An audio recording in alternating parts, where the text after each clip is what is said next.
जानते हैं कि वकील साहब लोग क्यों धरने पे बैठे हैं। इनका आरोप है कि तहसील में बहुत बड़ा भ्रष्टाचार हुआ है। इस पर इनसे बात करते हैं। आपका नाम परिचय बताइए। नितिन कुमार तिवारी, पूर्व अध्यक्ष सकलडीहा बार एसोसिएशन। क्या मामला है, यहाँ धरने पे बैठे हुए हैं? पहले तो सर्वप्रथम अधिवक्ताओं की जब जब समस्या आई है तब तब पत्रकार बंधुओं ने साथ दिया है। इसके लिए तमाम पत्रकार बंधुओं का बहुत बहुत धन्यवाद।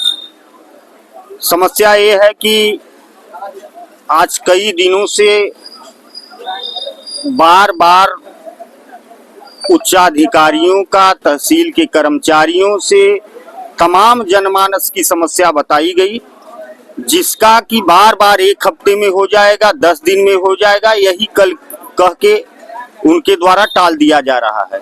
जबकि समस्याएं जितनी है वो यथावत उसी तरह बनी हुई है। इसलिए हम लोग बाध्य होके कल रामराज भाई जो यहाँ के वरिष्ठ अधिवक्ता हैं, डिस्ट्रिक्ट डेमोक्रेटिक बार के जो है पूर्व महामंत्री रहे हैं, ये एक पत्रक दिए एसडीएम साहब को। हम लोग सहयोगी थे, अनशन के लिए पत्रक दिए, उसी के क्रम में आज अनशन पर बैठे।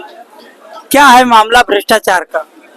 देखिए, ऐसा है कि मामला तो तमाम है और इसके लिए आप सभी लोगों से फिर आग्रह कर रहा हूं कि ये तमाम जो मुद्दे हैं ये कल डीएम साहब आ रहे हैं, उनके सामने, आप लोगों के सामने प्रस्तुत किया जाएगा कि नहीं क्या मामला है। लेकिन मुद्दा क्या है? मुद्दा यहाँ व्याप्त कमियां हैं, व्याप्त समस्याएं हैं। जैसे वही बता रहा हूँ आपसे कि ये कल जिलाधिकारी महोदय के समक्ष प्रस्तुत की जाएगी। अभी हम बात करते हैं। आप अपना नाम परिचय बताएं। अतुल तिवारी, एडवोकेट, क्या मामला? पूर्व अध्यक्ष डेमोक्रेटिक बार एसोसिएशन सकलडीहा। धरने पे बैठे हैं आप लोग, क्या मामला है?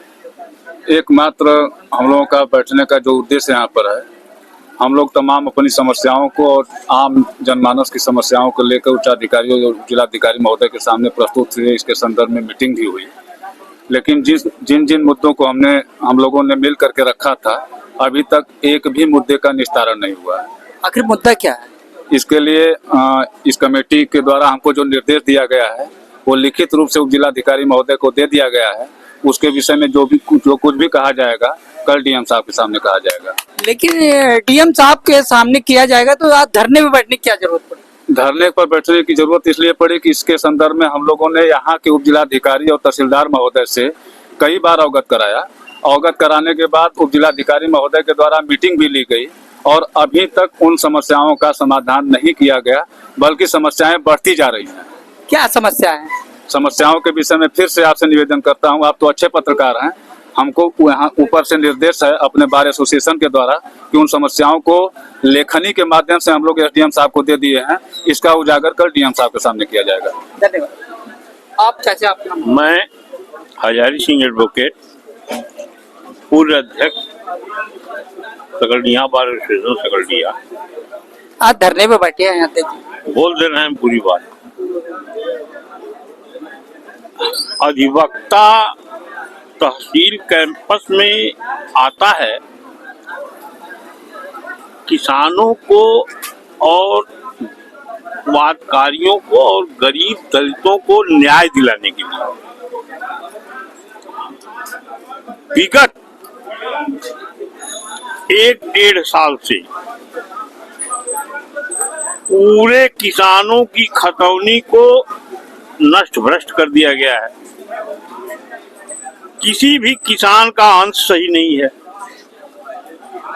किसी भी किसान का नाम सही नहीं है, जिसके लिए हम लोग पारितोषिक लेकर, किसान हमको पैसा देता है, जिसके लिए हम उच्चाधिकारियों के यहाँ इस आशय का प्रार्थना पत्र प्रस्तुत करते हैं। प्रार्थना पत्र सालों पेंडिंग रखे हुए हैं यहाँ के अधिकारी, और न्याय हम नहीं दिला पा रहे हैं। एक तो स्पष्ट है कि उत्तर प्रदेश सरकार की मंशा के अनुरूप हमारे पीठासीन कार्रवाई नहीं कर रहे हैं।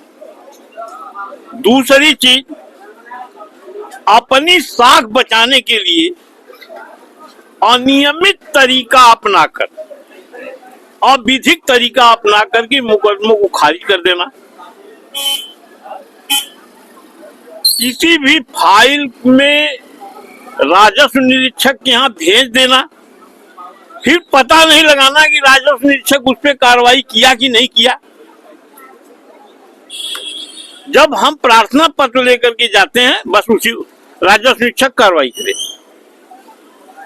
लेकिन धरातल पे कोई कार्रवाई नहीं हो रही है। यहाँ पे मैं अभी आपको कल की घटना बता रहा हूं, आज की घटना बता रहा हूं। मौजा पगही रामाश्रय सरकार, धारा 67 का मुकदमा है, जिसमें 13/8 को तिथि नियत थी, 14/8 तारीख बताई गई और 14/8 को हम न्यायालय में जाते हैं तो 13/8 में ही मेरे खिलाफ बेदखली पारित कर दिया जाता है, बिना प्रोसेस फॉलो किए। जबकि इस पत्रावली में पूर्व पीठासीन द्वारा लिखा गया है लेखपाल मौके की जांच करके रिपोर्ट दे, वह रिपोर्ट भी नहीं आई लेखपाल की, तब तक बिना प्रोसेस के आदेश कर किया जा रहा है। 5 साल की फाइलों को खारिज करना है, किसी लेखपाल को बुला करके बयान करा नहीं रहे हैं। यह नियम महोदय कह रहे हैं कि हमारा लेखपाल कानी को जो दे दिया लिख करके वो सही है, हम खारिज करेंगे। मौके पर जो लेखपाल कानी को रिपोर्ट दिया है, गांव के किसी भी व्यक्ति का या भूमि प्रबंध समिति के किसी भी सदस्य का बिना दस्तखत कराए हमारे आम नागरिकों के खिलाफ 67 की कार्रवाई। अगर आपको इसी तरह करना है तो लेखपाल से रिपोर्ट मंगाइए, क्यों नोटिस दे रहे हैं किसानों को? बेदखल कर दीजिए। एक तरीके से यहाँ के जितने पीठासीन हैं, इनका कर्मचारियों पर कोई नियंत्रण नहीं है, खाली वादकारियों और किसानों को परेशान कर रहे हैं। हम अधिवक्ताओं के जो हम न्याय दिलाने के लिए किसी को आते हैं, जब जब इन लोगों पे बोझ आता है तो कहेंगे कि ऐसा है वकील साहब, हम लोगों का सहयोग कर दीजिए। जब सहयोग कर दिया जाता है उसके बाद ये लोग हम लोगों से, इसका मतलब आप अध्यक्ष जी आरोप लगा रहे हैं, क्या ये तानाशाही का हो रहा कर? हाँ, यहाँ के पीठासीन जितने हैं एक तरह से तानाशाही रवैया अपनाए हुए हैं, जो या तो ये अपना कर्तव्य भूल गए हैं या तो राजस्व संहिता में दिए गए नियमावली का इनको संज्ञान नहीं है।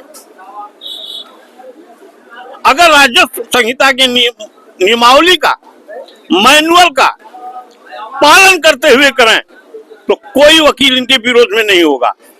हमको अपील डिवीजन में जाने के लिए अवसर है। अगर आपका न्याय मेरे खिलाफ होगा तो मैं अपील डिवीजन में जाऊंगा, लेकिन इन लोगों द्वारा नियमावली का, हाँ एक चीज और है, अंश निर्धारण तो इन लोगों ने कर दिया, रियल खतौनी बना दिया, लेकिन जिस खतौनी से इन लोगों ने रियल बनाया उस खतौनी की नकल अगर किसान मांग रहा है तो इन लोगों के पास नहीं है। मूल खतौनी में एक आराजी नंबर पे आदेश हुआ, एक आराजी नंबर में से बैनामा हुआ, और उस खाते में अगर 10 आराजी हैं तो किसान को 10 आराजी में सह खातेदार बना दिया गया। इतना बड़ा फ्रॉड, उसके बाबत भी हम जाते हैं तहसीलदार एसडीएम के यहाँ, तो जब इतना बड़ा स्पष्ट फ्रॉड आपको दिखाई दे रहा है, इतनी बड़ी स्पष्ट गलत दिखाई दे रही है, तो आपको बिना किसी की आख्या रिपोर्ट दिए आपको संशोधन करना चाहिए। हम साक्ष्य दे रहे हैं ना, लेकिन उसको लटकाने के लिए या कमाने के लिए कहिए आख्या दें, आख्या दें, आख्या दें। अब सारी आख्या तो पहुंची हुई है, तब ले शासन का मंशा बदल गया। अब तो वो सब रिपोर्ट आख्या फेल हो गई। हमारा किसान, हमारा मुवक्किल या जिसके लिए हम काम करते हैं उसका पैसा डूब गया, फिर नए सिरे से नकल निकालेगा, फिर नए सिरे से ऑनलाइन करेगा, फिर मुकदमा दर्ज कराएगा। इसका मतलब किसान को न्याय नहीं मिल पाएगा। हम कह रहे हैं श्रीमान जी की धारा 24 के मुकदमों का जो भेजते हैं हमारे एसडीएम महोदय अपने रजिस्टर में या 38(2) के अपने रजिस्टर में देख लें कि कितनी रिपोर्टें आई हैं, कितनी पेंडिंग है और कितनी 2 साल की हैं, 3 साल की हैं और कितने पत्रावलियों में ऑर्डर किए हैं और वह पत्रावलियां राजस्व निरीक्षक की लंबित हैं। किसान को न पैसा हुआ न राजस्व निरीक्षक पत्थर गाड़ने गए, न राजस्व निरीक्षक प्रारंभिक पैमाइश करने गए। ऐसी कम से कम हर राजस्व निरीक्षक की यहाँ 25-30 पत्रावलियां हैं, 13 ठे राजस्व निरीक्षक हैं। जोड़ लीजिए कम से कम 500 पत्रावलियों को यह एसडीएम महोदय या तो राजस्व निरीक्षक से पैसा लेते हो और हम लोग जब एप्लीकेशन देते हैं तो कार्रवाई कोई नहीं करना है। पत्थर नस्ब करिए, पत्थर नस्ब करिए। धन्यवाद। यादव एडवोकेट, पूर्व महामंत्री। धरने पे इस शासन की जो मंशा है, हमारी सरकार ने जितने भी आदेश किए हैं उनके अनुरूप उनका न पालन करना, पालन उनका नहीं कराया जा रहा है, कानून का पालन न कराना। यहाँ की कर्मचारी अधिकारी इनके रवैये को देखते हुए मैं इस धरने पर बैठा और कल इस संदर्भ में माननीय डीएम महोदय जी के समक्ष समस्याओं को बताया जाएगा। इसमें आप लोग का सहयोग होना आवश्यक है और धन्यवाद इसके लिए। और इससे ज्यादा मैं क्या कहूँ, सारी समस्या आप लोग जानते हैं क्योंकि आप लोग तहसील का बहुत सहयोग करते हैं और आपसे किसान, अधिवक्ता और अधिकारी सभी लोग जुड़े हुए हैं। तो ऐसी समस्या आप लोग सारी समस्या को जान रहे हैं। केवल इस समस्या को कल हम डीएम साहब के सामने आप लोग के सहयोग में ही प्रदर्शित कर पाएंगे। धन्यवाद।